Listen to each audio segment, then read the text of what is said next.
On a random day, monsters began to appear all over the planet.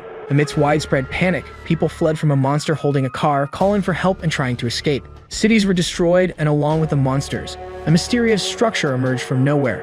A news helicopter hovered over the area, the reporter stating that the structure had not shown any activity and that the military was keeping a close watch on it. This structure, resembling a mountain with several windows, appeared alongside the monsters, leaving people anxious about the chain of supernatural phenomena occurring. The mountain that emerged in the city center seemed more like a tower, with entrances and exits on all sides, and its interior glowed with a purple light. This was the first clash between the tutorial tower and humanity. The tower periodically summoned humans from around the world, forcibly pulling them inside without any parameter requirements such as age or gender. Inside, they were compelled to complete it, forming groups of adventurers. However, the tower was so challenging that only 20% of participants survived. Those who did survive returned stronger and with special abilities, becoming humanity's only hope in the fight against the monsters. 12 years after the tower's first completion, two-tongued frog monsters were attacked by a purple ray that sliced them in half. The man who cast this ray was a blonde, light-eyed young man known as the Hunter. People around him cheered for his arrival, taking photos as if he were a celebrity.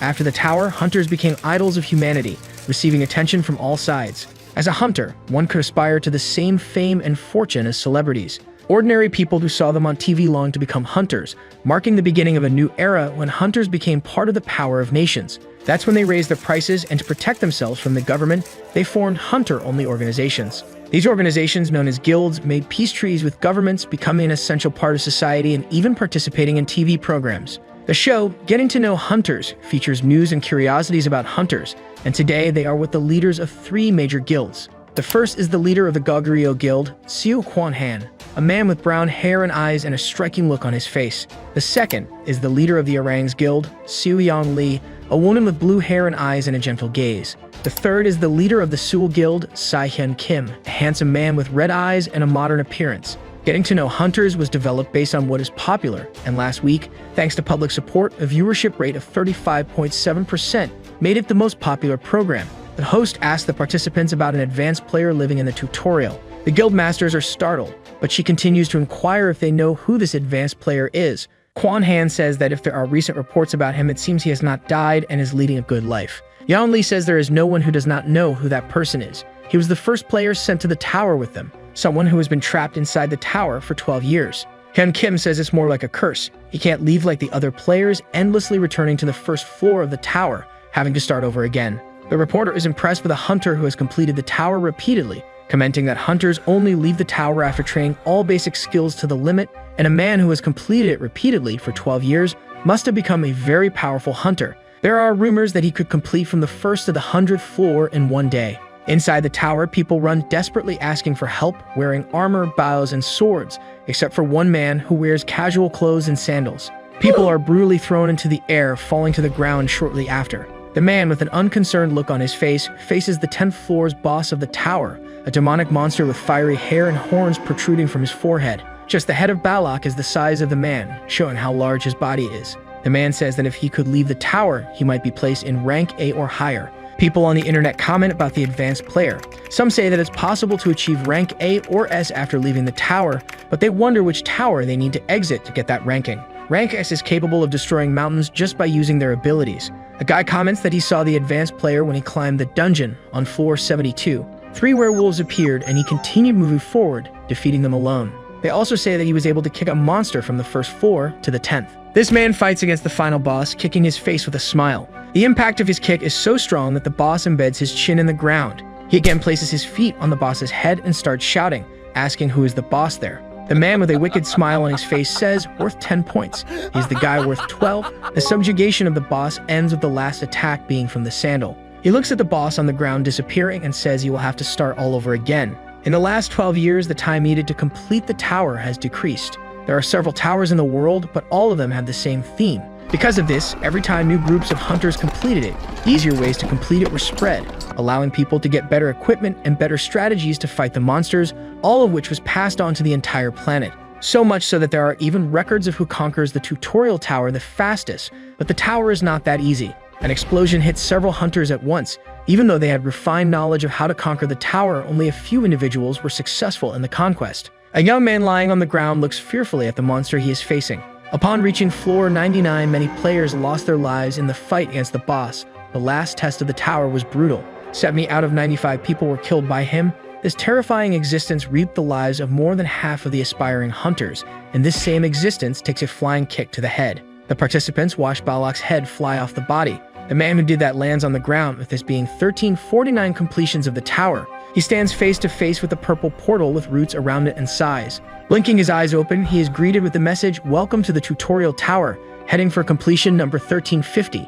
The man begins to laugh over and over until he falls to the ground. In this vast empty hall, he yells, cursing the tower and pleading to go home. He lies on the floor, still sighing, and opens the status window. A floating screen appears before his eyes. Hyun Woo Kim, 26 years old, has almost all of his attributes at the tutorial's limit. 12 years ago, he faced the same boss with a group of hunters. With great effort, they managed to kill the boss and complete the tower, happy that they could return home. In front of the portal, the group says that if it weren't for him, they would never have completed the tower. He tells them not to lose touch when they go outside. However, when he opens his eyes again, he is greeted with the message, "Welcome to the tutorial tower," and the armor that covered his body also disappeared, and he had to complete it again with other people. A message saying he was cursed by the tower appears in front of him, leaving him annoyed and with his status screen. After trying to deny reality, he went after a cure for his curse, completing the tutorial tower alone several times. He strengthened his body to the limit, able to destroy piles of rocks as if they were nothing. But every time he completed the tower, he returned to the first floor. Nothing worked. Even after trying all possible methods for 5 years, he was unable to find a way out. Already desperate and disillusioned, thinking he would never leave the tower, he began to enjoy it in his own way. He disguises himself and talks to beginners, saying he has a mission for them. This is his act of playing the NPC. Then he plays a military instructor who helps train the hunters, wearing a cap and military clothes he took from a former military man who became a hunter. However, after a while, he grew tired of keeping in touch with humans, seeing all of them leaving the tower and telling stories of the outside world. He felt bored and sad, having nothing to do for a long time. Now lying on the floor looking at his attribute window, he notices a change he hasn't seen in a long time. A message saying the loop has been removed appears. He quickly stands up, holding the screen with his hands, disbelieving what he was reading, his eyes shining at that message. He shouts so loudly that it can be heard on the other side of the tower. He prepares and jumps, destroying several floors with a leap in the excitement of going home. We return to the program. The host says that the fastest conquest of the tower was about 10 months. She asks if the 18th group of hunters can beat this record. The guild leaders say it's a difficult answer. The number of hunters is always diverse, and there are various factors that can occur.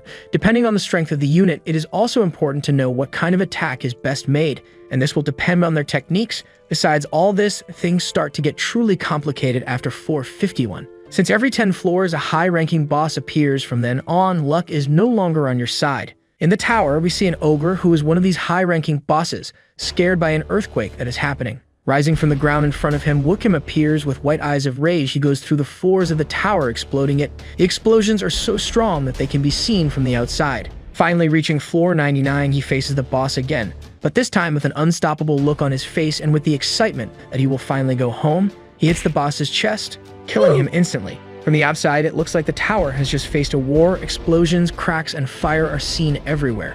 Near the tower, a monitoring base was established by the Korean Hunters Association. Its goal, besides assisting new hunters, is to count how long they take to complete it. The two frightened men look at the portal forming, saying that a new record has emerged while making a call. The man in a suit tells the other to prepare for the arrival of the survivors. However, only one person comes out of the portal, walking calmly.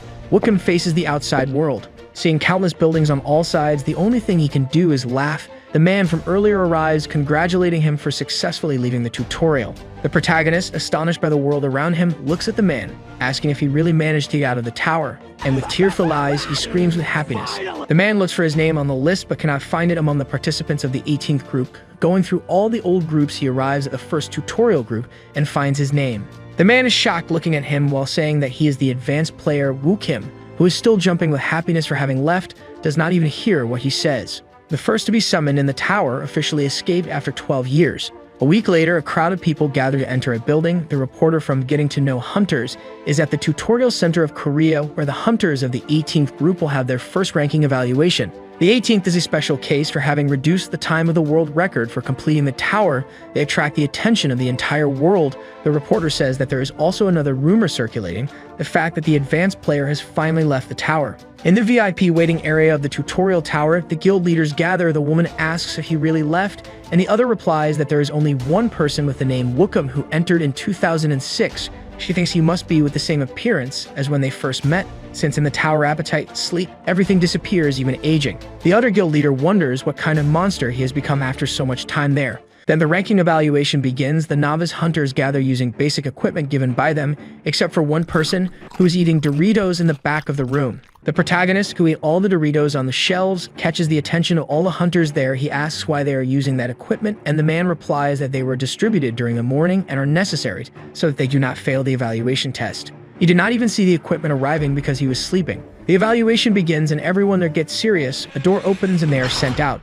The brightness of the door is so intense that it makes the protagonist squint, wondering what will happen this time. We are introduced to the ranking evaluation labyrinth, a massive metallic building where a group of people gather at the door. A man in a suit welcomes them. David, an A-rank hunter, will oversee the exam. He says that the exam is being watched by the entire world at this moment, and the hunters, using protective gear and their respective weapons, prepare somewhat nervously. Seeing this, David says they don't need to be so nervous since this is like a walk in the park compared to the tutorial. As David speaks, the protagonist yawns in the back, bored with the situation. David uses his phone to present the first test. With just one click, he causes a huge sound and a slight tremor, explaining that there are various complicated situations they will go through as hunters, and this will be one of them. Behind him, several scattered pieces of concrete move simultaneously, forming a labyrinth. This labyrinth is full of traps. He previously said it would be a walk in the park, but in reality, they will need all their abilities to complete it. The countdown for the test begins, and the hunters get ready. As they all advance into the labyrinth, David is pleased that the new hunters are disciplined and thinks they will bring good results.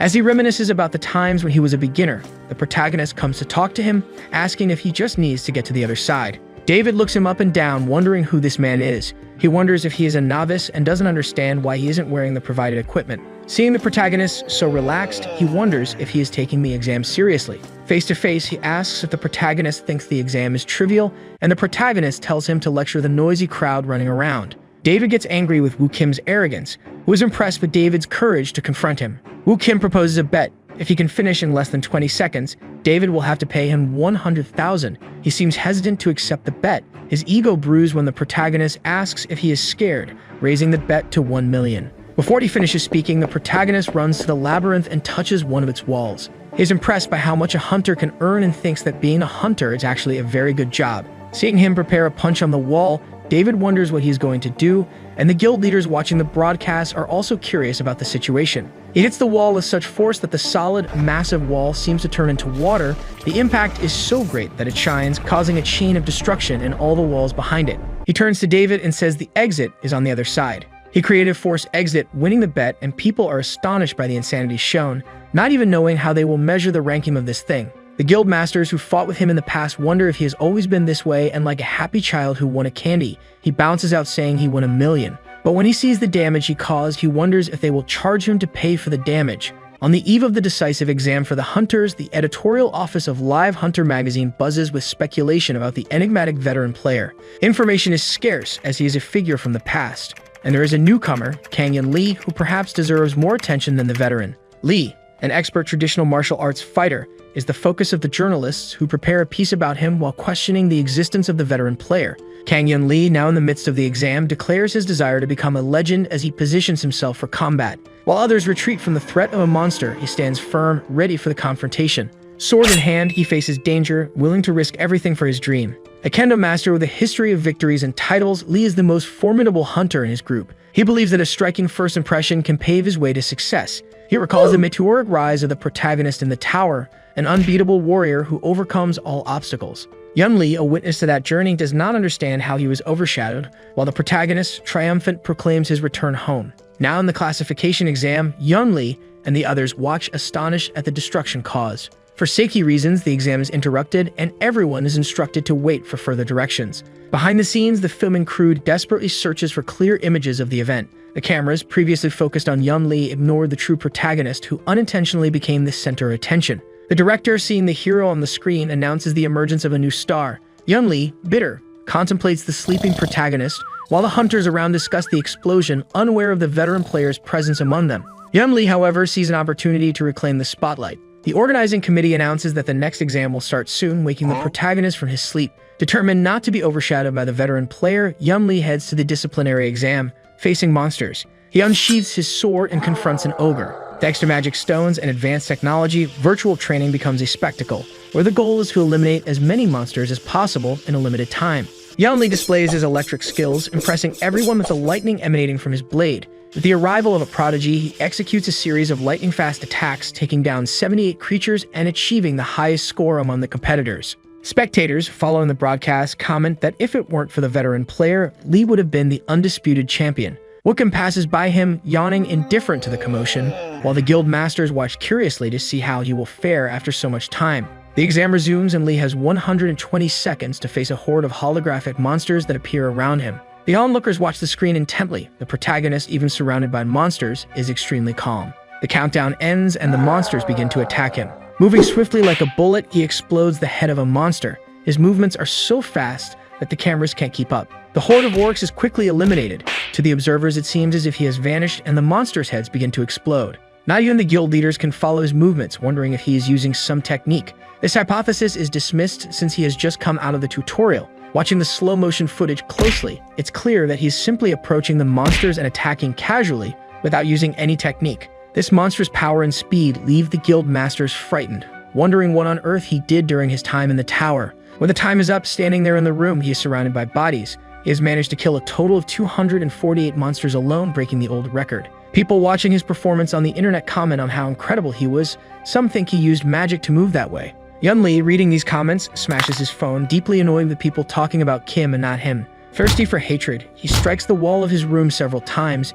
Yu tried so hard and even resorted to dirty methods to improve his ranking, was completely surpassed by a random person. In the waiting room, a woman shows him a list, asking what it is about. She explains that it is a list of guilds that would like to meet him. This woman in front of him is the head of intelligence of the Hunters Association, Alice. She explains that many guilds are interested in having him due to the potential he showed. The protagonist glances at the list, understanding that this important woman is not there just for that. He asks what she came to do. She replies that she is there for personal reasons. In addition to being able to see the hunter who turned the world upside down personally, she suggests that he join the Heirs Guild, handing him the contract right after. With his arrival at the guild, his fixed remuneration would be 10 billion won. Because of the exorbitant amount, he asks if Korea is going through some economic crisis or if the currency has devalued a lot. She explains that in fact the economy has been improving drastically, as the lands that the protagonist used to live in are now costing about 1.3 billion. He is obviously frightened by this information. Things have changed a lot since he entered the tower. She continues saying that the Heirs Guild is very interested in him,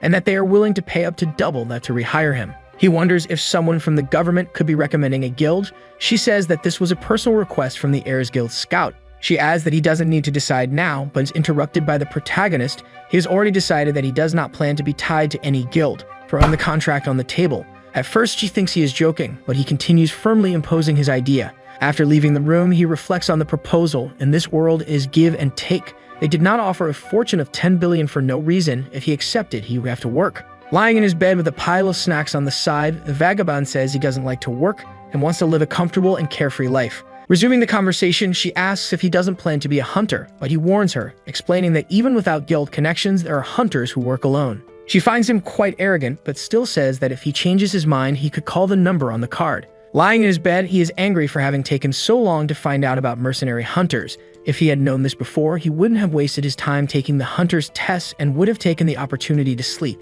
He glances at the list of guilds and recognizes some of the names there. 5 days later, in a Japanese restaurant, he doesn't recognize the people he's talking to. The three masters of Korea's most famous guilds are in front of him. They were his old companions 12 years ago. Seokwon, who was his age before, is now an old man. The shy boy Si-yeon has now turned into a handsome guy, and Soo-yeon, who was just a stubborn elementary school student, has practically become another person.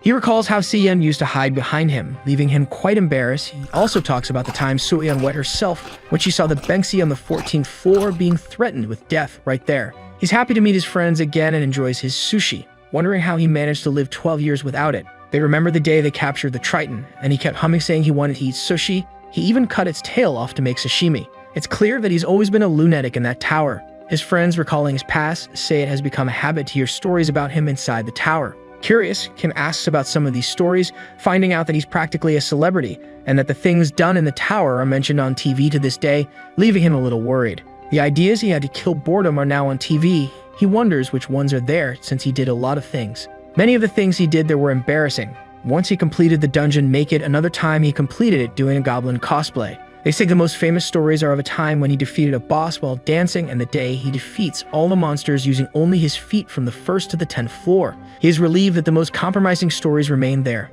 While eating his sushi, he explains that these were things he felt like doing at the time. His old companions, who already considered him a monster after the evaluation test, now only confirm it. He says that being trapped in that tower made him do a lot of things, even adopting a disciple.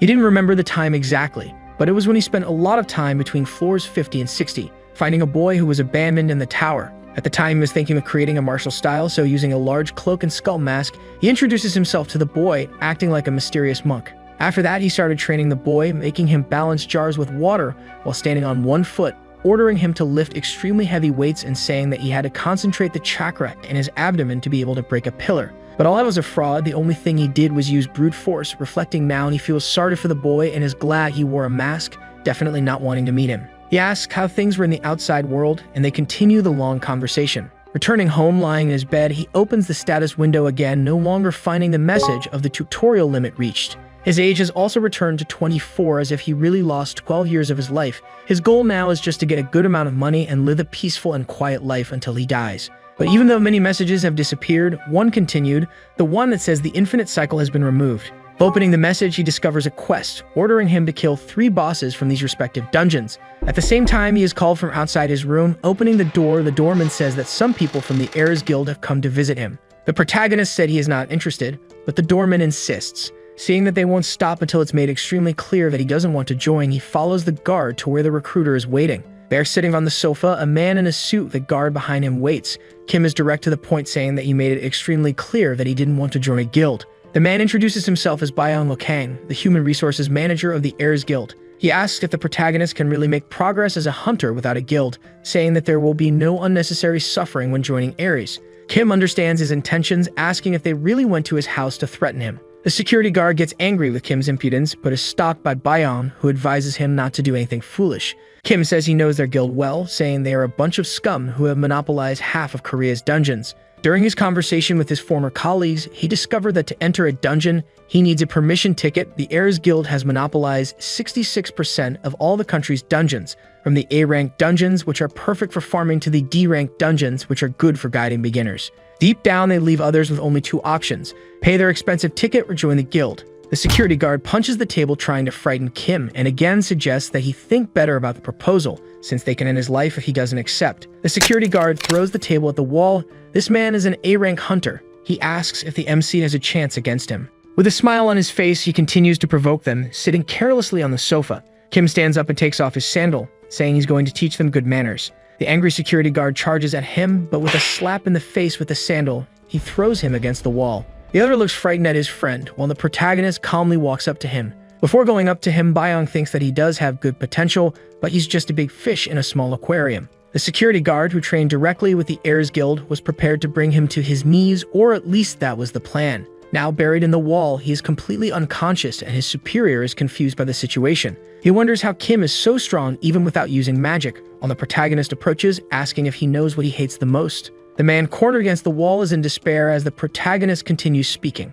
The thing he hates the most is when people try to threaten him. With a malicious smile on his face, he strikes Bayon. Later that night, Kim is at a friend's house talking about the incident, saying that maybe he overreacted and that the guys from Heirs are relentless in their revenge. But the protagonist is not afraid of them at all. Siyeon continues explaining that no one messes with them because they tend to hold grudges, making threats, preventing joining guilds, and silencing them within dungeons. He says what the protagonist did was kind of brutal and offers him to join the guild, which is refused. The protagonist now has a plan in mind and asks if he has heard of the Edoron laboratory. He was curious during those 12 years, why was he the only one who couldn't escape the tower? His questions were full of anger and resentment. Who was the bastard who did this? Why was he in prison for 12 years? He thinks that if he can unravel these secrets, he will find a responsible party. They make them suffer as he suffered. The Edoron laboratory is a C-rank dungeon. His boss is a half-cyborg mad scientist who loves experimenting on others. It is known to be a good place for beginners to get stronger. Siyeon is not sure if they will allow his entry, as this dungeon is also owned by the Heirs Guild.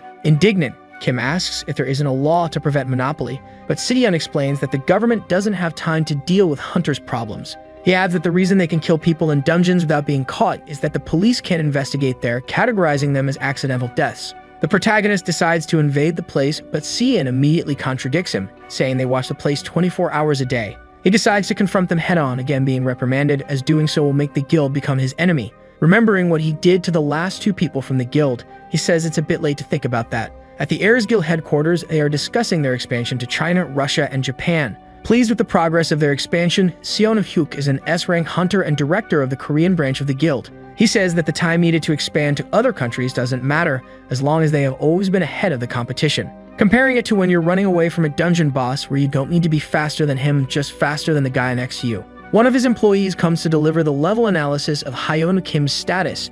Analyzing the footage of his movements in the tutorial, they use a machine that accurately measures people's status. Seeing his status, he is impressed as they are bizarrely strong. He asks if they managed to recruit him, finding out that they didn't. He says the guild is better off without him. Recruiting a guy like the protagonist would be a huge benefit to the guild. With his skills, he could make incredible progress in labyrinths and dungeons, but he might not be satisfied and go after his position as director. He tells them to forget about recruiting him and to teach him a lesson. As he was leaving the room, he is approached by a red-haired man with tied hair. This man says they are having problems at the Adoron laboratory. In the Chienbo Mountains, a young girl asks the dungeon guards to let her into hunt. They say that to be able to enter, she needs a ticket, and if she needs to hunt so much, it's better to go to the labyrinth, which is free. He approaches the girl, who seems to be an archer. She asks to let her pass just this once, and looking closely at the girl, he says he might change his mind if she gives him her number. Seeing this scene, the protagonist approaches. The man says there is no bathroom there, and if he needs to shit, it's better to go in the woods. The MC retorts, saying he needs to enter the dungeon.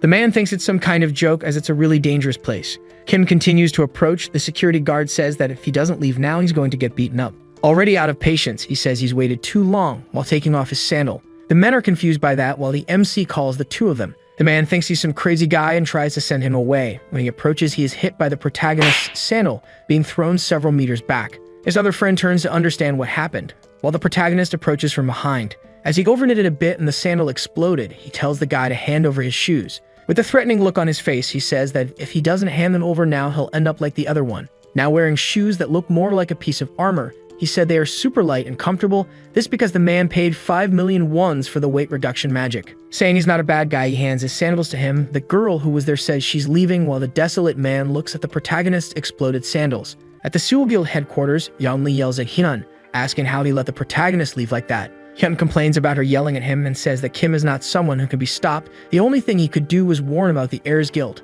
They remember the time they were in the dungeon.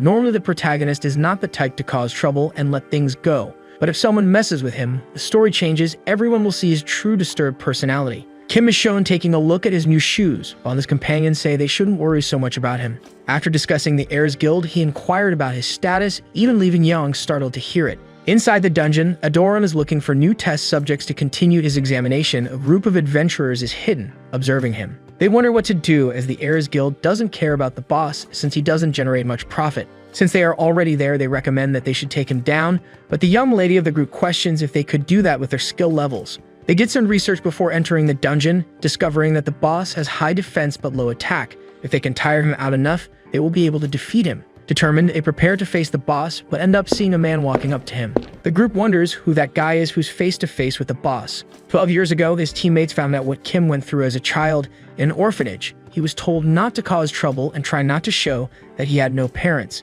After his parents died, his cousin put him in an orphanage and stole his inheritance, perhaps having lost his faith in humanity. Even though he is usually fine, if someone tries to control or pressure him, he will not be able to hold back his wicked grudge. The giant half-cyborg monster wonders what to experiment with first while making sparks with his blades. The protagonist tells him to stop, but he continues laughing at the situation, wondering why he should stop. With just one kick, he destroys the boss's body, leaving everyone shocked by that. Looking at his status window again, now one of the missions is complete, the next one being in the forest village. The group of adventurers recognizes him. He is the #1 topic in the hunter community, the advanced player. In the basement of the Heirs Guild, the lackey of the guild boss is talking to Chinon Mayang, the guild's management chief, showing him the protagonist's evaluation, leaving him impressed that someone who just came out of the tutorial has 2 B-rank attributes. Mayang says he is practically a monster and asks if they want him to take care of this guy. They already know that the protagonist invaded one of their dungeons and comments that it must have been humiliating for the director. If the protagonist is really that strong, maybe he won't be able to just teach him a lesson, having to kill him, but he will do his best to be discreet since his boss is busy with things in China. Things are quite complicated, as 2 years ago, when the Pato Guild was formed, it practically monopolized half of China's dungeons. The guild leader behind this success has only been out of the tower for 4 years, and all the high-ranked members are also famous for their monstrous abilities. But what is most impressive is that the identity of the guild leader and S-rank hunter is unknown. Since they are very busy with these things in China, they do not plan to make much effort to take care of the protagonist. Ike, who is taking pictures, is impressed with how much technology has advanced, taking a picture of his friend and being impressed that he can play games on his cell phone. He says that the dungeon he intends to face is managed by his guild, but the boss is not there at the moment. Kim indignantly asks why, and he replies that he was defeated a few weeks ago. The system in real life works differently than in the tower. Their monsters take about a day to regenerate, but in real life, they follow different rules. Common monsters regenerate all the time, but the boss takes some time to come back. The protagonist is scared, thinking he will have to wait a whole month to be able to defeat him, but is reassured with the news that there are only 2 or 3 days left for the respawn. He asks when he is going to register his ranking at the Hunters Association, since with that ranking he will get some advantages with sponsors and money. When he talks about money, the protagonist gets excited, asking how much he can earn. He explains that it depends on the rank. For example, B ranks can earn up to 1.3 million, while higher ranks can earn much more. He himself earns 7 million wons. The next day, Hyonu goes to the Hunters Association with Si-Yen. The man at the reception asks if he is there to register, asking the protagonist's name. As soon as he finds out that he is the guy who escaped after 12 years, he remembers that Vitter was looking for him. Finding him quite arrogant for a rookie, he hopes his score will be at most B rank. He hands a box to the protagonist, the Eye of Truth. It will measure his status grade and show it in the hologram next to him. When Hyun holds the box and the hologram appears, the man looks shocked at the status shown there. He screams, saying it doesn't make sense for him to have those statuses, and again we see news of Hyonu spreading. People on the internet comment that except for magic, all his statuses are a rank, and that there is no one like that in the world. Returning by car, Hyonu is impressed with how quickly the news spreads on the internet. Si-Yen says it's inevitable since besides his monstrous statuses, he also caused a commotion inside the Heirs Guild's dungeon. Si-Yen warns that the Heirs Guild has probably already gathered enough information about him, and that after today's warning they won't stand still about it, while telling the protagonist to be careful he is playing on his cell phone. He starts laughing, showing his cell phone. He says that on the game's loading screen there is a hunter making a ridiculous pose full of cheap effects. Si-Yen, with a serious look on his face, says that's him, leaving an awkward atmosphere in the car. He asks if Si-Yen doesn't have anything to do, since the other guild masters are always busy and he seems to always have free time. He said he is as busy as they are and just took a day off to help him, but the protagonist doesn't believe much in that talk. Returning to the basement of the Heirs Guild, two there are impressed with the protagonist's strength. Mayang says they don't need to worry, since he called Chinanbing the hunter who is about to become S-rank in China. Already in the forest village, Hyonu and Si-Yen are waiting for the boss to regenerate. As they go deeper into the forest, a man a few meters away watches them with a smile on his face. The protagonist asks who the guy walking with them is. Si-Yen explains that he's an assistant to gather materials. The protagonist doesn't quite understand what materials these are, but Si-Yen explains that the materials dropped by the boss could be sold for 20 or 35 million wons. The protagonist, startled, asks what someone would use those materials for. Si-Yen understands that someone dressed like him would hardly understand their use, as they are used to make weapons and armor. The assistant asks to record the raid, explaining that money can be made from streaming, and Hyonu, a top-notch mercenary, wants to earn 80% of the profit. They continue walking deeper into the forest. Si-Yen hands him a map, saying that further into the forest, it becomes a labyrinth. The protagonist, having no idea how to read the map, throws it away as he approaches a large tree. He turns to the assistant and tells him to record well as he prepares to punch it. His punch is so powerful that it destroys a large part of the forest, creating a path to the boss, a two-headed ogre. The assistant is impressed with Hyonu's abilities, recording and following him to the boss. With a leap, the protagonist reaches the boss's height, dodging his attack and climbing onto his shoulder. He kicks the boss, making him fall, and climbs on top of him. Under the moonlight, in a few seconds, he eliminated a dungeon boss. While the assistant is happy that his video will go viral, the man in the tree watches them with a malevolent smile on his face. This man is Qiangyang, who is analyzing the protagonist's capabilities, agreeing that he truly lives up to the name of advanced player. His physical statuses are overwhelming without the need for magic or abilities. However, it was quite easy to see how to defeat him. Tomorrow will be the day he invades the swamp, a moment to attack him. The protagonist, already there, feels that something is strange. When he receives a message on his cell phone, it was Suyan who is worried about him. The protagonist continues to advance. He does not fear the Heirs Guild or anything else, since he is strong. The day before, Suyan questions why he wants to enter the territories of the Heirs Guild. He replies that he has some matters to deal with there. She insists, asking what these matters are, but he prefers not to reveal them. She asks if he is doing this just to go against Ares, and he replies that there is a bit of that. Sui sighs. She knows she doesn't need to worry about him since she heard what his abilities are, but she still feels concerned, telling him to avoid encountering the guild members. As the swamp is an A-rank dungeon, Ares must also be waiting to invade it as soon as the boss regenerates. The protagonist looks and thanks her for the advice, but he certainly won't follow it. Already in the dungeon, he encounters one of the guild members who threatens him with his knife. He yells, trying to intimidate, while the protagonist remembers his friend's words. Seeing the man in an attacking position, he asks if they never learn. As soon as he arrives, they start disrespecting him, then they get beaten for not taking him seriously. The protagonist, already tired, says it's always the same thing, irritating the guy who charges at him. An explosion is seen while the protagonist calmly walks away. Walking on the soft ground of the swamp, he is observed by a monster in the water, which as soon as it detects that he has come close enough, goes after him. In front of him, a crocodile over 20 meters long, he is impressed by its size. Remembering his friend's words, he knows its hide is strong and resistant, and that its teeth are worth a lot of money. The protagonist smiles malevolently as he charges at the boss, hitting him squarely. He says he will kill it quickly and loot everything, but is surprised when the monster tries to flee. He holds it by its two tails, not letting it enter the water. The desperate monster hears the protagonist talking about an attack called the Giant Swing, while being violently spun in the air. He throws it at a mountain, but impressively it survives and comes back to attack him. Seeing the boss's murderous aura, the protagonist asks if he wants to be beaten more while being watched by Chiamgang. The crocodile attacks him. Hayom prepares to finish it off, but his legs are caught by shining chains. Chiamgang, who attacked him unawares, since it is time to die as the boss opens its mouth to attack him. He quickly uses his hands to escape the boss's attack, and when he looks back at his legs, there are shining red chains holding him. Confused and not knowing what it is, Xianggang on top of a rock says it's called magic chains and it's perfect to use on someone like him who has no magic. Sitting on the ground, the protagonist asks who he is, and the man comes down from the rock introducing himself. He was sent by the Heirs Guild to deal with him personally. The protagonist, dirty with earth, says he is an assassin from the guild. While he confirms it, he says he was impressed with his brute strength since he managed to throw the crocodile with extreme ease. He is aware of how powerful he is, but trapped in those chains, he won't be able to move. Hayoman tries to break free but realizes the chains don't move. He explains that these are not ordinary chains but magical chains, meaning that to escape, he has to use magic. This plan was specifically developed for him, who just came out of the tower and has no magic. Hayon asks if he's really in trouble, leaving Qianving stressed. He says everyone is like that. Once caught off guard, they act as if it's nothing. The protagonist, continuing to act as if it's nothing, leaves him even more pissed off, drawing his sword and going to attack Hayonu. As soon as his sword makes contact with him, he activates an ability causing a great explosion. He thinks he has managed to kill him, but when the smoke clears, Hayonu is perfectly fine, wondering if something was supposed to happen. Leaving him totally scared, the attack had no effect on him. He tries to attack again, but is surprised by a punch throwing him far away. Hayonu approaches, saying he should have restrained his entire body. The confused man asks how this is possible as the chains dissolve. After that, Hayonu breaks the tree he's tied to and holds it. Since he's an assassin, he knows what's going to happen now as we see the crocodile. He is thrown onto the crocodile, killing it instantly. The mission completion notification appears in front of him, stating that the status window will be updated. Back at the Heirs Guild, Mayong discovers that Qiaoning was killed by the protagonist. The tree he was tied to has already been swallowed by the swamp, not even allowing them to recover the remains. Qiaoning was a hunter with 2 S-rank statuses.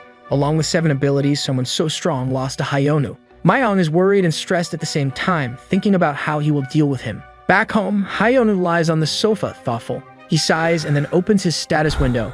New things have been added. He gained the ability to scan statuses and also an invitation from the system to be a temporary guardian. He doesn't understand it very well, but is happy that something has changed. He thought he would complete the mission and receive some information from the tower, but what he received was an invitation that expires in 2 hours. Sion arrives home asking if he has eaten. Hayoman takes the opportunity to check his new ability. Using the status scan, he can check another person's status, but he ends up not seeing much information due to the low level of the ability. He gets angry, saying it's useless, making Sion think it was about him. Sitting on the sofa, he waits for the system to update so he can find out something about the tower. When the clock strikes 12, everything around him goes dark, and he is teleported to a room. In this room, a woman waits for him, sitting at the table in front of him. With an empty look on her face, she greets him, saying she is his assistant Ave. She says that as long as he is alive, they will see each other frequently. The protagonist gets excited, thinking he will finally have some of his questions answered. He will finally understand why he was trapped in the tower. Face to face with Ave, he waits for her to say something. He asks if she isn't going to give an explanation and ends up discovering that she only answers things. As his first question, he asks who imprisoned him in the tutorial tower, but she cannot answer because his status scan is too low. He gets angry because to have his questions answered, he needs to increase his scan level. He continues asking some questions, but she doesn't answer any, leaving him so stressed that he flicks her on the head. Not knowing who she is or why she brought him, she can't even answer his questions. Ave says there is one thing she can tell him. The Guardians are those who defend. He breathes and gives up, asking what information he needs to know. She explains that as he is currently a temporary Guardian, when he moves up in rank, he will get more detailed answers to his questions. He asks how to become an official Guardian. She replies that in 5 days, a rift will appear in the region where he lives. In its deepest part, you will find a key to increase the scan level. By getting this key, he becomes a true Guardian. Back home, he is thoughtful about what happened, thinking he will do everything necessary to get information. The next day, he meets with the guild masters, explaining their rift will appear. Everyone gathered there is scared by the information since a rift means imminent disasters. Back at the Heirs Guild headquarters, the director punches the table after hearing the report that one of the company's strongest guys was killed. He is extremely pissed and tells them not to spare expenses to have his revenge. He orders them to find a mercenary stronger than the previous one and wants to see Hayonu dead. After eliminating him, he will turn his attention to the Pado Guild, as its members are being eliminated by a special masked force. Then we see the protagonist enchanted with a ring, a small item that costs more than 2 billion wands and is found in labyrinths. The protagonist asks what the difference is between a labyrinth and a dungeon. They explain that in labyrinths you can find artifacts like this ring, but dungeons only get resources from monsters or magic crystal stones. They say that this ring is enchanted, comparing it to those in games. Using his ability, he discovers that the ring is an A-class item with pyrokinesis ability, but he can't see much due to the low level of the ability. Thinking his ability is crap, he thinks that when he finishes the things he has to do, it's better to visit a labyrinth. He remembers the conversation he had with Avi and asks if they know about a rift, alerting everyone when they hear this. Basically, a rift is when the ground opens up out of nowhere, and an endless number of monsters start coming out of there. Those who witnessed it personally called it the gates of hell. Avi, who spoke so calmly about it, made the protagonist consider that it was nothing serious, pissing him off with that. He asks what would happen if a rift opened in Korea. Everyone becomes thoughtful, as they would probably be able to stop a low-ranking rift, but it would turn the entire area into a wasteland. Some guilds would try to combat the rift, while the Heirs Guild would likely send a team of nobodies and claim they helped defend against the rift. The protagonist looks at the meat on his plate and tells them to eat plenty and rest well for the coming days, leaving them somewhat confused. A few days later at the airport, some people notice a small earthquake happening. The earthquake intensifies and the ground begins to crack. A red rift slowly starts to open, growing to a huge size. Meanwhile, in a distant castle, a hooded man approaches a huge circular table, saying that the 9th class has awakened. The man seated at that table asks if it has been fully awakened. He explains that not yet, but it will fully awaken soon. The timing couldn't be better. This man with a demonic appearance looks at Hayonu, waiting to see what he is capable of. Back at the airport, people are on the ground, frightened by the earthquake. Some manage to stand, but others simply fall to their knees. A news helicopter flying over the area warns people to evacuate due to the appearance of a rift. The airport was blocked and hunters were sent there, but rivers of monsters continue to emerge from the rift. The situation is getting worse and worse, like a war between humans and beasts. They relentlessly advance on humans, some desperate can do nothing, but a team member uses a skill to trap some monsters and uses the time to eliminate them. He, as an experienced hunter, orders the rookie to get up and keep fighting, but even killing several monsters, he realizes that the situation is getting worse as reinforcements do not arrive. No matter how much they kill, more always keep appearing. They have to attack the correct location where the rift opened. The man hears a noise, and when he looks, he sees a giant skeleton approaching. This is an A-rank monster, making people lose hope. When the skeleton is about to attack, the man orders everyone to run while trying to protect the attack. But even defending himself, the impact is so great that it throws him far away, stopping in a car. The skeleton approaches, face to face with him, ready to deliver the final blow, but at the last second, it is stopped by Hayonu. With his hands in his pockets, he kicks its head, breaking it. The people that recognize him, the casual black clothes he wears, immediately identify him. The advanced player from the news is in front of them. Seeing the damage he caused to the skeleton, he opens the status window, realizing he needs to go deeper into the airport to find the key. People approach, impressed that he knocked down a skeleton with one blow, but because of the momentary distraction, they are attacked by the order of monsters. Seeing this scene, Hayonu thinks he can lend a hand until help arrives. He takes the staff that the giant skeleton used, jumping and spinning a few times in the air, then throws the staff at the pile of monsters that were there, killing several of them. People look at that destruction and feel hope that they can be saved with him. But the protagonist leaves the scene, leaving the rest with them, making them fight and survive until help arrives. Even fighting incessantly, they begin to get tired and the monsters do not end. The general says that if they give up now, it will be a massacre for the people who are outside. In a moment of carelessness, he is attacked from behind, but the monster is killed in a single sword blow. The leader of the Seoul Guild arrives to help. This time with his sword and samurai clothes, he is prepared and with all the members of his guild. A noise from the other side of a pile of cars catches his attention. A dead monster falls next to them. Suein, along with the members of her guild, appears, and a little later Seokwon also arrives. With all the guilds present, he thinks he is finally safe. Sueon asks about Hyonu, who should have arrived first than them. The man says that the advanced player has just entered the rift, an attitude that his friends already expected due to his impatience. Now all gather, they begin the counterattack against the monsters. Seokwon uses a skill to strengthen his shield. Taking the lead of the artillery, he advances to the herd of monsters, eliminating several of them. Singhan, using fast and precise movements, also fights against the monsters, while Sueon, who uses lightning magic, throws energy spheres that explode in a burst of light, burning the monsters. Hyonu is observing the abyss. According to what Ave said, he needs to reach the deepest part. He sees that there is a path that the monsters use to climb, and looking around a bit, he finds a car. An idea comes to his head. He rips the doors off the car and uses them as two shields, jumping into the horde of monsters. A goblin that's passing by tries to warn his companions, but it's no use. The real monster lands in the middle of the horde, leaving them scared. Like a buffalo, he advances down the path, throwing the monsters in all directions. Some fall back into the abyss, making him realize that it's not so far to get down there. He throws the car doors he was holding and jumps into the abyss, landing on a pile of monsters. Reaching the bottom of the rift, he sees a red monster approaching. It looks different from the others, stronger and with crystals scattered over its body. The Crimson Climber is a monster that holds the key the protagonist needs. He immediately advances to take it from him, throwing a punch towards the monster, who manages to dodge and counterattack, throwing him far away. The startled protagonist has no time to think as the monster advances on him. Hyonu manages to dodge and counterattack with a kick and a punch to its face, knocking the monster to the ground. It says some things while pointing at the protagonist, who doesn't understand and continues to go after it. The monster manages to stop his punch with one hand, attacking right after, and in this battle, the protagonist is clearly struggling to face the enemy. Noticing a cut on his belly, he wonders if he should use that ability,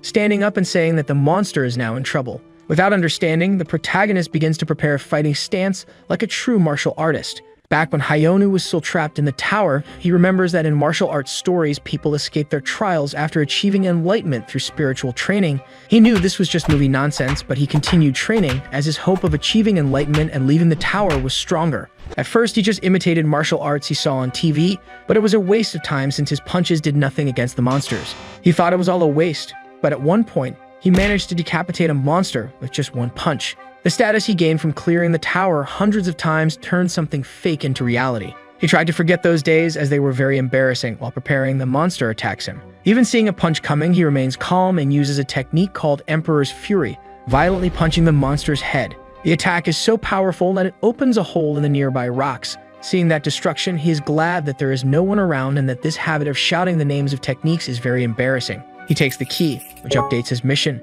In 3 days, he will meet Eve again, and he thinks it's better that she has answers to give this time. He observes a small drone flying over his head, its footage being shown on a big screen at the Heirs Guild. They are shocked by this display of power. The boss asks if he is really at a rank. His assistant says these are the official results from the Hunters Association. The boss asks if this looks like a rank. Even with his underdeveloped magic, not using items or armor and wearing sportswear, he managed to demonstrate frightening feats. The boss asks if you got the information. He thinks that even all this brute force has its limit and orders to prepare completely to eliminate him. The next day at the Hunters Association, several reporters photograph the guild leaders and the protagonist. They are receiving recognition for their efforts against the rift. While everyone is in suits, the protagonist is casually wearing his sportswear while being filmed by the raid assistant in the forest. He is quite pleased that many people are watching his live stream. Comments keep coming up when the protagonist is awarded.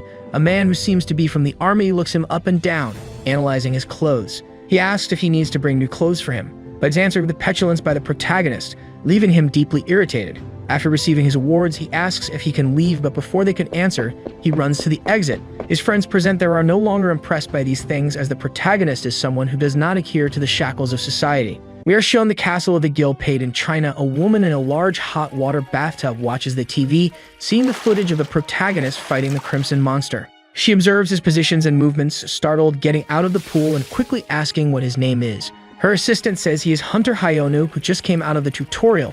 She orders to find out everything about him from his past to the present. While the assistant agrees, a man wearing a white kimono enters the room. He greets her and says he brings news regarding the subjugation of the Wayan Guild. Not even looking at him, she asks what the information is. It seems they managed to take control of all the dungeons in the southern region. But an executive was captured by the Heirs Guild. While drying off, she says that if an executive fell into the hands of inferiors, he doesn't even deserve to be in the guild. She ties her hair and says it's embarrassing they are not managing to capitalize on all the guilds in their own territory. While looking at the protagonist on the screen with a look of love, she says this is a small price to pay to continue maintaining that oath. Back in Korea, Soo-yeon asks the protagonist if he understands how famous he has become. He has become a public figure now, but he doesn't understand how difficult this can be. On the internet, people post news and malicious comments about him.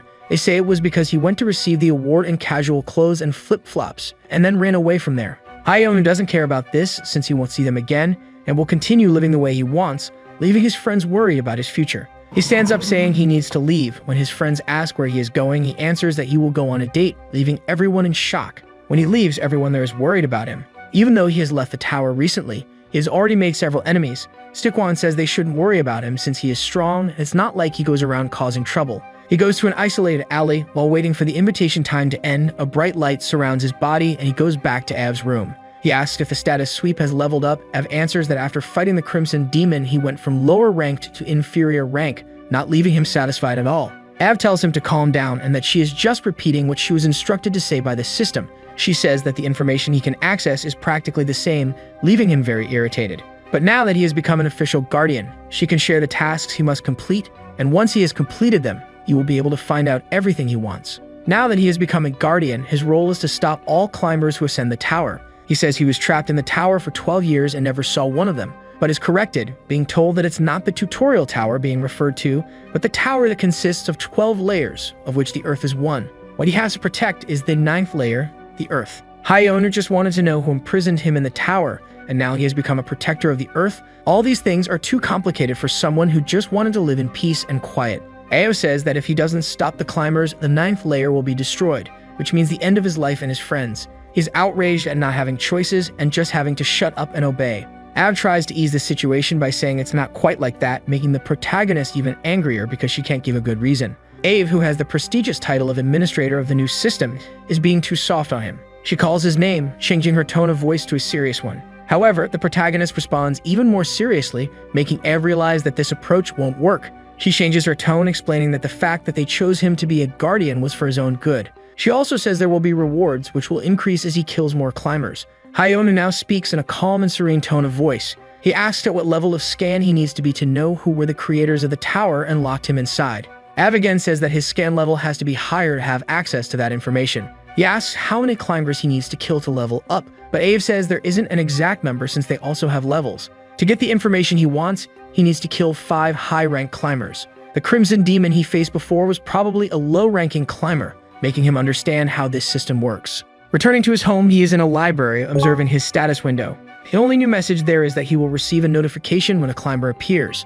All this nonsense that the earth is inside a tower and that he needs to be the savior of humanity, all this is very complicated. So to simplify things, what he has to do is beat up some monsters until he can find out who imprisoned him inside the tower. While thinking about this, he receives a call from Soo-yeon. When he answers, she says he's in serious trouble and to look at the news immediately. When he turns on the TV, he is faced with presenters talking about the murder he committed on a member of the Heirs Guild. The protagonist goes to Seok-won Han's house. The phones won't stop ringing, but he is calmly lying on the sofa. Soo-yeon says he was already famous as soon as he left the tutorial tower. After clearing the rift alone, his popularity only rose. But now with murder accusations, other countries may start paying attention to him. He asks why they are so worried. Soo-yeon, blazing with anger, asks how they wouldn't be worried. He's looking at her and a strange feeling passes through his mind. It's as if he's being scolded by his wife, but he's never been married or had a girlfriend, so he asks if Soo-yeon likes him. She breathes but can't control her anger, activating her lightning ability.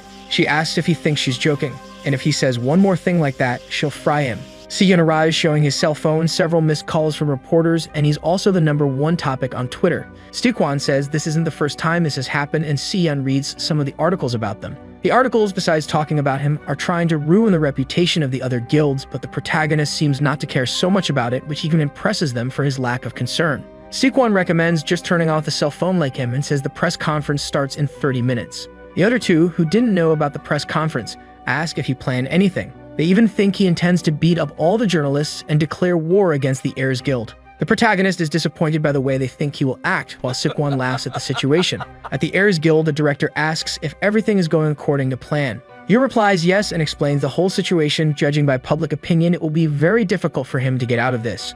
The director is satisfied, thinking that whoever strikes first wins the fight, as it's too late to make amends. He plans to stay one step ahead of Hyonu, finishing him off once and for all. At the press conference, journalists ask if this information is true, if he really attacked the Heirs Guild. The protagonist, seeing all these people taking pictures and recording, says he doesn't know how press conferences really work and will just do it his way. He chooses one of the reporters who asks how he is feeling at the moment. He simply replies that it's crap. Another reporter asks if it's true that he murdered a member of the Heirs Guild, and he honestly replies yes, leaving the people there shocked. He adds that he doesn't know why Heirs is treating him this way. He only refused their proposal once and they've already gone so far. Displaying the video of his encounter with the assassin, people are dumbfounded by the twists in the situation and continue watching the video. The entire conversation he had with the assassin is being shown to the media. They question where this was recorded, and he says it was in the swamp dungeon, where he went to defeat the boss. People still don't believe it, saying the recordings could have been altered. But knowing this, he takes out his cell phone from his pocket.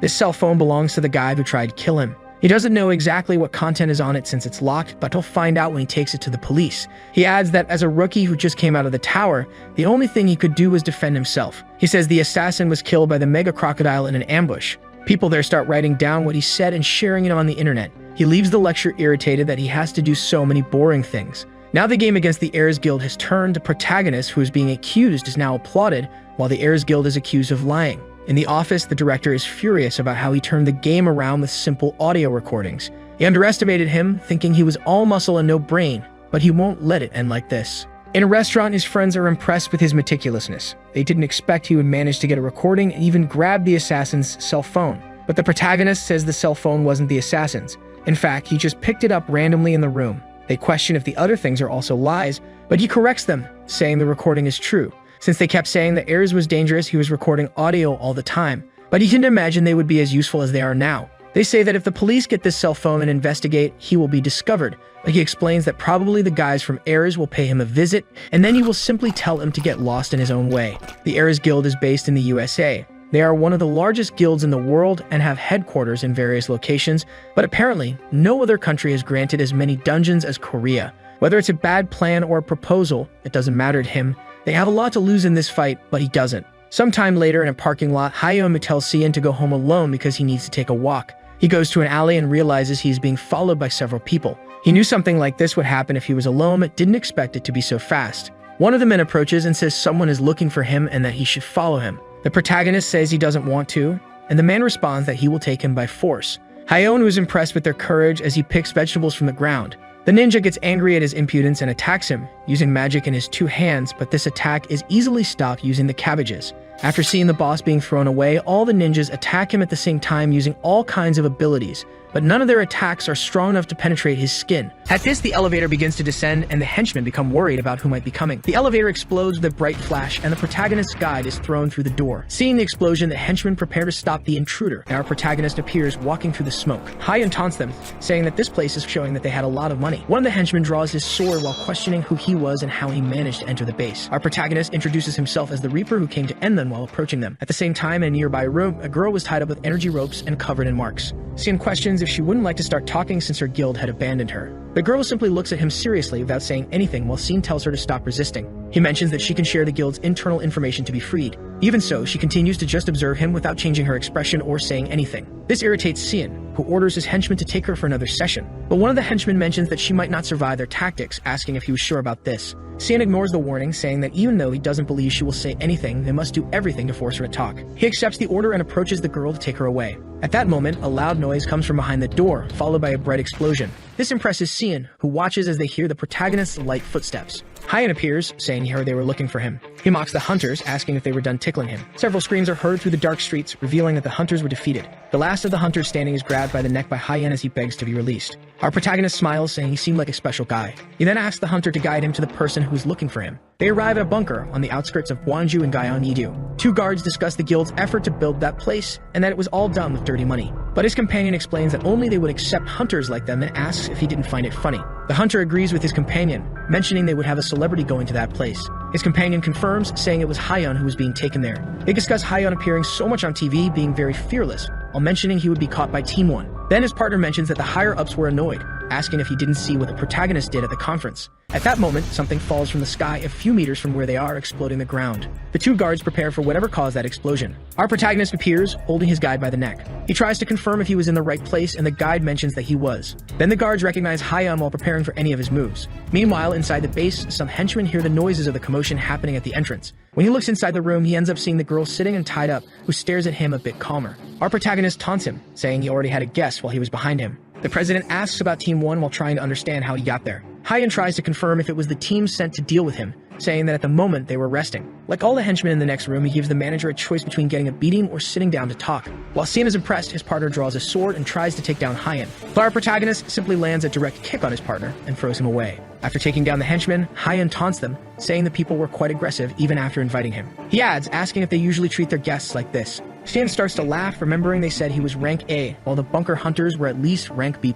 Some were almost rank S and were sent to catch Hyun. But even so, they all ended up being defeated by the protagonist. The hunter also remembers the report mentioned Hyun stopping the crevasse alone. Then he acknowledges that Hyun was the rank S at the top of the ranking. Noticing this, he recognizes that even being rank S, he couldn't defeat him even if armed. Our protagonist calls him, asking if he was deaf. Sian returns his attention, and Hyun repeats the choices given to him. For a moment, he loses his temper until he starts to control himself and agrees to talk. The two sit face to face at a table as the president plans to discover the extent of his power. He knows he cannot rush this conversation while wanting to find out more. Hyun decides to start the conversation by asking about the payment. Sian is confused, and the protagonist says he would like compensation for the damage that Ares caused him, because besides sending assassins to finish him off, they also spread false information in the media. He adds that he wouldn't let this slide, and Sian asks what he wants. Our protagonist demands 10 billion won for the damages plus some beginner dungeons as a bonus. Hearing his request, Sian becomes furious, complaining that he was going too far. But Hyun says he believes is an acceptable amount given their size. The president begins to tremble with anger while trying to stay firm in front of the protagonist. He recognizes that although getting the money is simple, the rights to the beginner dungeons would not be so easy. After all, he realizes that Hyun's desire would be a monopoly on new hunters. Our protagonist decides to provoke him, saying he would include another 500 million for wasting his time. Shin asks if he saw any benefit in continuing with a bad reputation with Ares. He also recalls that if it was just about the money, he could have accepted the deal he refused. He mentions that if Hyun becomes a member of Ares, he could have all kinds of support with beginner dungeons. Hyun becomes curious about the idea, while the manager asks why have a big guild as an enemy when they could work together. But the protagonist says he has no way because he was trying to bring up a subject in the middle of his compensation request. Besides remembering he is doing all this while the girl is still tied up next to him. At this point, he asks what they were planning to do with her. Our protagonist says to rest assured and already warns that if they mess with him again, they will regret it. Xian is irritated by the comment, saying Hyun is very conceited. Still, he insists on asking for his compensation and tells him to stop wasting his time. He then stands up and asks if he would accept the terms or fight. Back at Cyan's apartment, the protagonist appears, which impresses him. His friend shouts at him, asking who the girl he was carrying was, meanwhile in a strange place with a huge ruined castle. A man with tied hair appears, walking through the castle ruins. The man looks at the tower head, saying he was reaching the 9th layer. Back at Cyan's apartment, his friend explains what happened and how he managed to rescue the girl. Stevion remembers how powerful Xian is, and Hyun says he can handle things if he is afraid. He asks why his friend brought the girl there. Our protagonist explains that he wanted a guarantee and was curious about some things, which confuses Xian. But Hyun asks not to worry, as it is something personal. This still leaves Xian worried, and he decides to go after dungeon spoils as there are many bosses. Hyun observes the girl lying down and notices her tattoo on her shoulder. Slowly, he begins to notice that she reminded him of something. Despite the void rule forcing him to abandon himself, he still remembered the skull mask he was obsessed with. He wonders if it is just a coincidence that this girl had a tattoo like that mask. The protagonist opens the status window and discovers the girl's information Honglin, except for her skills. He discovers that she has nothing special in her status. When he realizes he couldn't remember the girl, he decides it would be better to ask her directly when she wakes up. At this moment, Hyun receives a notice about a climber starting the climb to the 9th layer. Because of this, he ends up being summoned to the tower in a few seconds. Hyun receives the information and is paralyzed trying to understand. Upon arriving at the AV location, he complains about being called in such a hurry. Ignoring his comment, the director warns that he is coming. This leaves the protagonist confused, wanting to know who he is. She explains it would be the next climber with a more worried tone. Our protagonist asks what kind of person he is and when he should appear. The director opens her alert window and starts to speak the information, but at that moment, Hyun punches her head, complaining that she wouldn't say anything if not for the alert window. AV reminds him that it is not her fault, as his status authority is very low, as she had mentioned many times. Hyun complains that the notification is useless, asking why he was called there. She explains that she has a favorite Askim, which leaves the protagonist confused. The director explains that this climber would be different from the others, and the Guardian would need to prepare in advance. Our protagonist questions what he needs to do, and the director explains that he needs to awaken his mana as soon as possible, or he will be in danger. This excites Hyeon, imagining that he is of a high level, and AV says that just awakening mana would be useless if he were. Because if he were of such a high level, it could mean the total destruction of the world. She says the protagonist would not be able to handle this crisis without magic. Hyeon asks if she is not sure where it will happen and if it could become a crevasse. The director explains that crevices may or may not happen, so she did not know the possibilities. All she knows is that a climber depends on his skills and achievements. With this, Hyeon understands that an intermediate level climber would be arriving, and the problem would be the lack of information. He gets irritated with the situation and raises his fist, which worries AV, asking him to stop hitting her head. AV says that he was raised very poorly, asking if his parents didn't teach him not to hit a cute girl like her. But Hyeon explains that his parents died when he was very young in a car accident, so he doesn't know them well. Then AV stands up to apologize to him for saying that. Our protagonist reassures her, saying that he doesn't care much about it and doesn't need an apology. Upon hearing this response from him, AV recognizes that Hyeon is truly a kind person. Back at the guild base, the protagonist complains if there is not something wrong with their method, believing it to be a fraud. He recalls being told that he would feel the mana flow very quickly. Sueon asks him to be careful and not erase the magic circle, because it costs 5 billion won. Hyeon complains that it would be nice if he could do it on his own, but Sueon explains that she has never heard of a hunter awakening mana without the help of a mage. She also says that her help is necessary to concentrate his mana, and it would be the only way to release his mana. Our protagonist asks if using a mana potion wouldn't solve it, and his partner begins to lose patience. At that moment, the protagonist's friend arrives, asking what they were doing, because it was the 4th day of training and it showed no progress, which irritates Hyeon, thinking that he wanted to provoke him. Staeon explains that he was there to deliver a message to him. He asks if Hyeon created a guild because they received guild creation documents, which impresses him. Sueon is impressed, asking when he did that. Our protagonist explains that since he got some dungeons, he needs to organize everything, and they discuss the guild name. But then he asks if the girl he saved has woken up after all this time. His friend says that she is still unconscious. Hyeon asks if she is not in a coma, and Seon explains that the nurse had already said it was due to trauma. With this, the protagonist acknowledges that he needs to continue waiting. However, he gets irritated by sitting in the magic circle for days and not feeling his mana emerging, saying that he can't tell if it worked. Their partner asks if it wouldn't be better to find someone who can penetrate to the source of Hyeon's mana. Seon asks if she was talking about Nakagawa Yasumi, and she confirms. This conversation leaves the protagonist confused, thinking about what this idea would be. They explain that the master of the Japanese guild, Izanami, has an ability that allows her to use the hunter's blood to increase attributes. Hyeon gets excited, asking if it wouldn't be easier to do that, but he realizes that he would need to go to Japan to meet Yasumi. This makes him angry, saying that it was annoying while dragging his hand on the floor. Without realizing it, he erases a small part of the magic circle, which leaves Sueon in shock. Because of this, the two try to calm her down while their partner causes a lightning storm. Meanwhile, in front of the intermediate labyrinth of Sujinami in Tokyo, screams of despair were heard. Master Yasumi found herself in a dangerous confrontation against a powerful being, with her allies asking for help. An energy blade appears going in her direction, and Yasumi warns her allies to dodge. But they cannot react in time and are affected by the blow. The effect of this is her two allies practically disintegrated while she observes the other allies fallen. Yasumi complains about her allies' lack of skill until she notices someone approaching. The climber approaches the kneeling master after dodging his attack. She asks who that powerful being in front of her was. He then explains that despite dodging the blow by luck, he would still answer her question. He just didn't know which name to choose, as he received several names from the hunters. Some called him the Climber and others the Destroyer, or even Demon and God of Thunder. But he says his favorite name was Chiranma, and with that he strikes Yasumi. With this, Hyeon receives an alert that the Climber reached the 9th layer in Sujinami. Upon receiving the alert, he ignores Sueon, almost destroying the place, and asks his friend for a ride. As they head to the airport, Hyeon keeps an eye on the news about the Climber case, seeing the chaos being created. He wonders if everything would be okay without having his mana awakened. Staeon asks why he wants to go to Japan so suddenly after all he was complaining about having to make this trip before. Hyeon makes an excuse, saying that he had things to resolve in Japan. But his friend asks if he had a passport, which makes the protagonist stare at him silently. He wonders what he could do now, because he needed to go to Japan soon to face the Climber. Sometime later, in the conference room of the Japanese Hunters Association, 4 people are gathered. One of the men at the table asks how Yasuni managed to survive, as she was considered dead in the news. Yasuni explains that she managed to revive thanks to an artifact she possessed. The man asks if Chiyama was really that powerful, and she confirms. He then mentions that the news of an S-rank's death made the hunters afraid to help them. He adds that if even Yasumi couldn't defeat him, the others wouldn't have much chance being in the same rank. They recognize that the Hunters Association was in trouble and they needed some external help. But meanwhile, casualties continue to occur, with the association unable to do anything about it. But at that moment, the TV shows Hyeon in the middle of a place destroyed by Chiyama. Yasumi is impressed while they ask who he is. Hyeon approaches Chiranma while he continues observing the protagonist with his sword in hand. He tries to open the status window, only to see that he had no authorization, understanding that it wouldn't work against climbers. With that, he asks if the climber came from a historical oriental drama. As the protagonist asks who he is, Chiyama fires an energy blade at him. The attack collides with something in front of him, and Chiyama notices Hyeon emerging behind him, ready to attack. Chiyama manages to defend against the blow with his sheath. Hyeon tells him not to swing his sword out of nowhere, asking him to answer his question. With that, Chiyama acknowledges that he managed to dodge his blow, saying he will answer his question, introducing himself. With that, he fires another energy blade, which Hyeon narrowly dodges.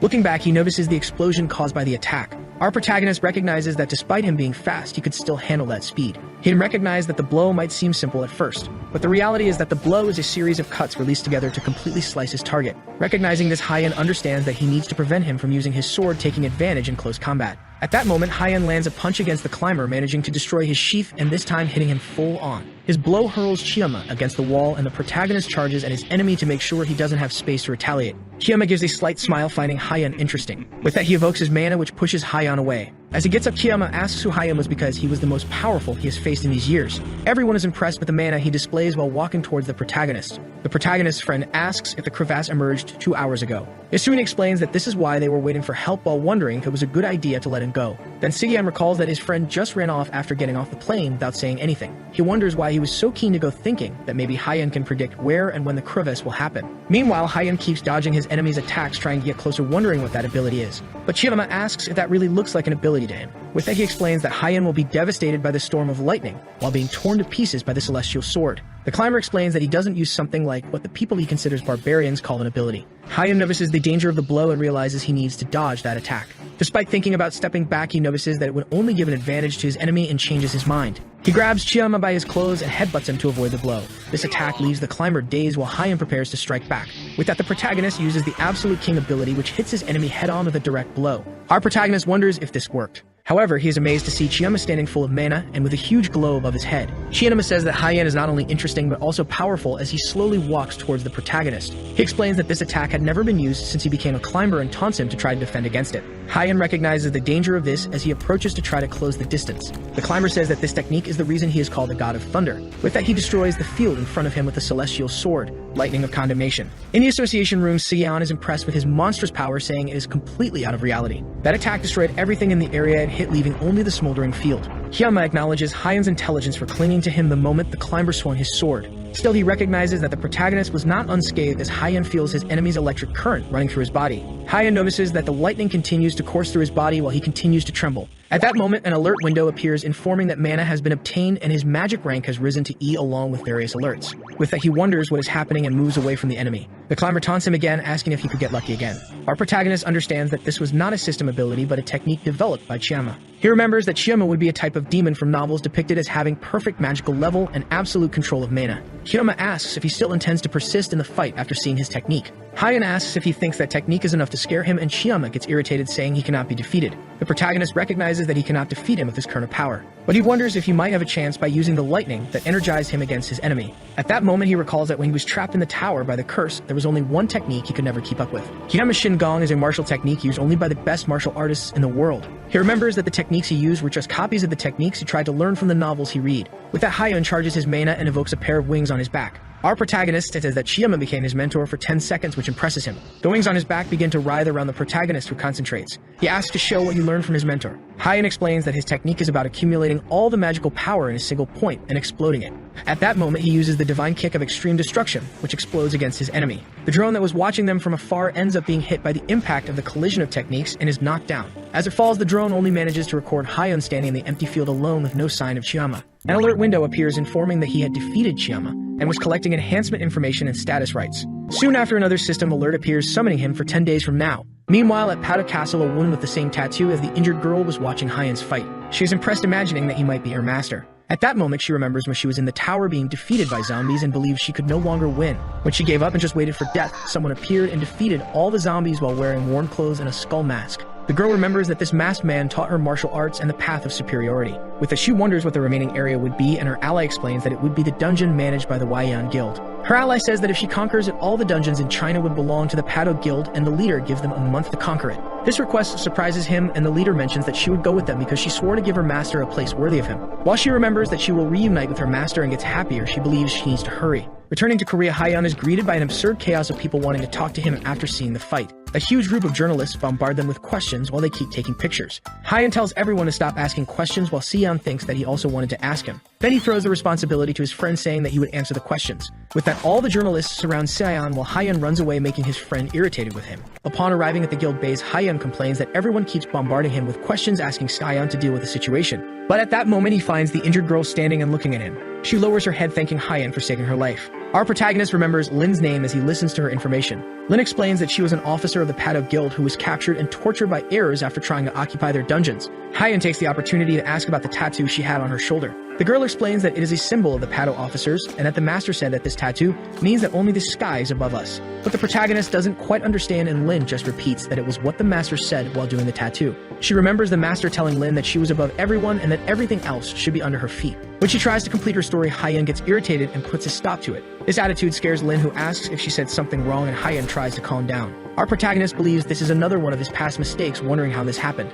Lin's phrases were things he did in the tower when he believed that if he learned martial arts he could get out of the tower. Because of this, he developed second-year syndrome, making him imitate characters from web novels and anime. When he hears Lin's comments, he recognizes that someone out there is spreading his dark past with tattoos. At that moment, he remembers someone he believes is the person spreading this. Hyen asks Lin to send a message to her leader when she returns to her guild. The message would be to never come after him while he shows he is very serious. After this conversation, Hyen sends Lin back to China and a few days pass.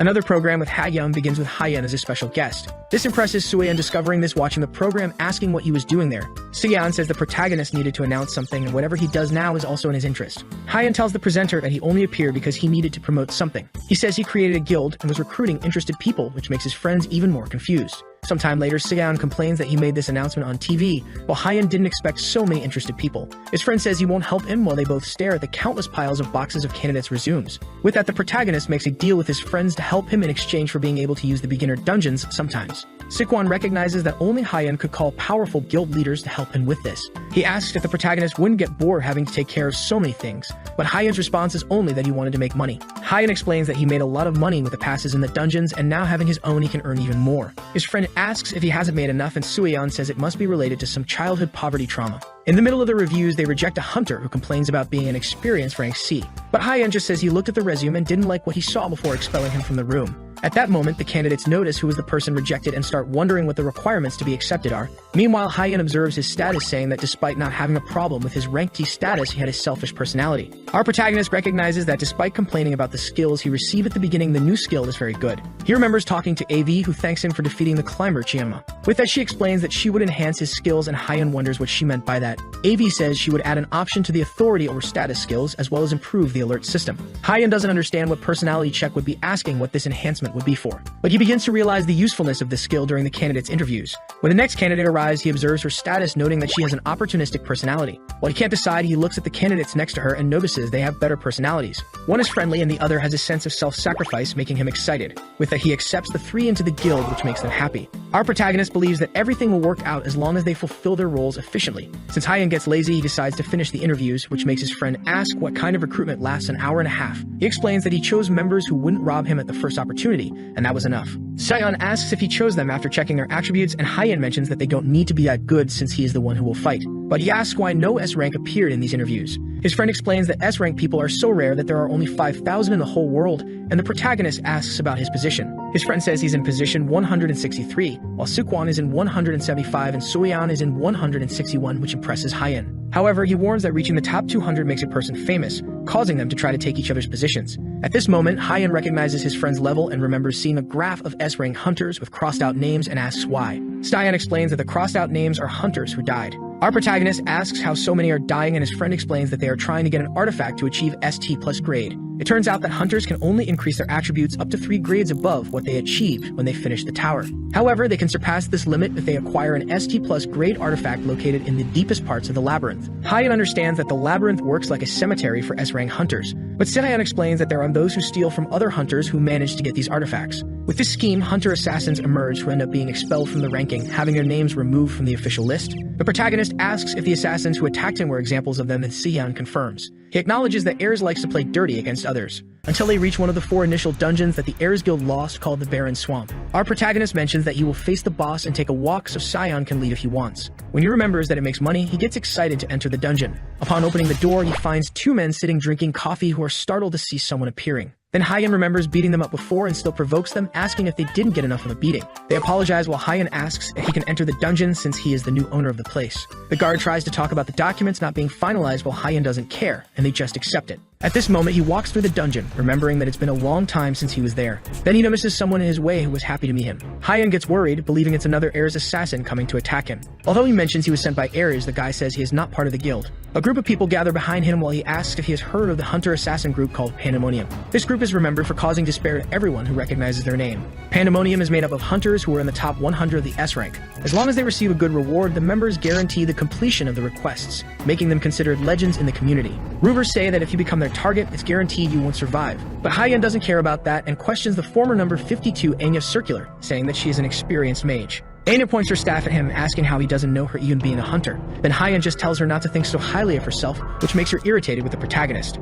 She starts casting a spell while explaining that it was thanks to her debuffs that their other targets were killed. The mage uses a magic restriction circle against Hyun. With that, several magical bands surround the protagonist to trap him inside the circle. Hyun asks if she can make magic circles, and Anya gets annoyed because he doesn't seem to notice the danger he's in. But the protagonist admits that he knows what's happening and is only asking because he wants to know if he should kill everyone or not. This comment from Hyun makes Anya freeze in fear. At that moment, everyone attacks the protagonist to finish him off quickly. Meanwhile, in the underground city of the Waiyan Guild, an attack happened that caused several victims. A hunter named Lee tries to stay on his feet, while someone says they had higher expectations. A girl in Chinese clothes approaches him slowly, saying she was disappointed, remembering that it was supposed to be the key point of the guild. With that, Lee says that although he's finished, his leaders are about to arrive, questioning if she could defeat him alone. The girl shows some interest in what he says and makes him believe there's an opening. At that moment, Lee tries to hit the girl, who dodges without any problem. Lee is impressed, and the girl says that although he's not worthy of her technique, she didn't want to delay meeting her master. Then she uses her extreme sovereign force technique that throws Lee far away. While walking through the wreckage of the base, the girl says it was a lovely day, and she remembers the message her envoy brought from her master. The girl recalls that Lin managed to find him first, which made her happy and resentful, believing her master is waiting. She remembers the message and believes that he doesn't want her to go after him until she fulfills her promise. That's why she must take everything as quickly as possible and build a place worthy of him. Back at the Orang Guild in the Gwangjin-gu area, Soyeon is impressed seeing Hyun bringing the assassin mage, saying he brought someone to fix the circle. He asks if she could do that, and Anya responds fearfully that she can. The girl asks if, in case she succeeds, he would let her live, and Hyun says he will decide depending on her performance. His friend recognizes Anya, and Hyun notices that she really was a very famous mage. With this, Soyeon asks how he ended up bringing her, and the protagonist explains what happened in the dungeon. After the explanation, she's impressed to know that he defeated the assassins of Pandemonium. Then she remembers his attributes and notes that he shouldn't be able to beat them. Hyun just says that his attributes are strange and there's not much he can do. He remembers that it wouldn't help to ask AV because she would probably say his authority is low. Putting attributes aside, Hyun explains that he just needs to scare her a bit so that she works properly. With this, the protagonist remembers how she begged to survive, offering to use her skills to spare her. The protagonist asks if she could fix it without the staff, and she says she can do it without the help of basic skills. With that, he hands her staff and robe, which are S+ ranked, to Soyeon, which impresses her. Then Hyun asks her to take care of Anya, saying he would repay the favor he received. After stopping by a convenience store, he faces a building, saying it's time to thank for the gifts. Upon arriving at the building, the receptionist at the door is startled to see the protagonist standing there. Several security guards approach to expel him, saying it's a restricted area for Ares Guild members. Hyun asks if Seen isn't around while starting to rummage through his store bag. With that, he pulls out an item with Bat of Justice written on it, saying he brought a gift for him. Then he shows he has a toy hammer, asking if they would want to report after taking a beating. Our protagonist hits the guards with a hammer and leaves the others surprised by being destroyed like that. He provokes again, saying they have courage for standing in the way and just watching what was happening. But he adds that they should be ready to be sent to heaven, which scares them. Meanwhile, in the president's office, the phone rings with the guards informing about Hyun trying to enter. All Sien does is hear the screams of his guards, making him understand how absurdly powerful Hyun is. With this, he fears the news of the incident spreading and ruining Air's reputation, making him consider calling reinforcements. However, he abandons the idea to avoid being seen as incompetent for not solving the problem. Before he can decide what to do, his door is simply destroyed with a kick from the protagonist. With that, Hyun enters the room with his hammer, saying it has been a while, which worries Sien. Our video ends here. If you like it, leave a like on the video and I'll bring the next part. See you next time. Bye bye.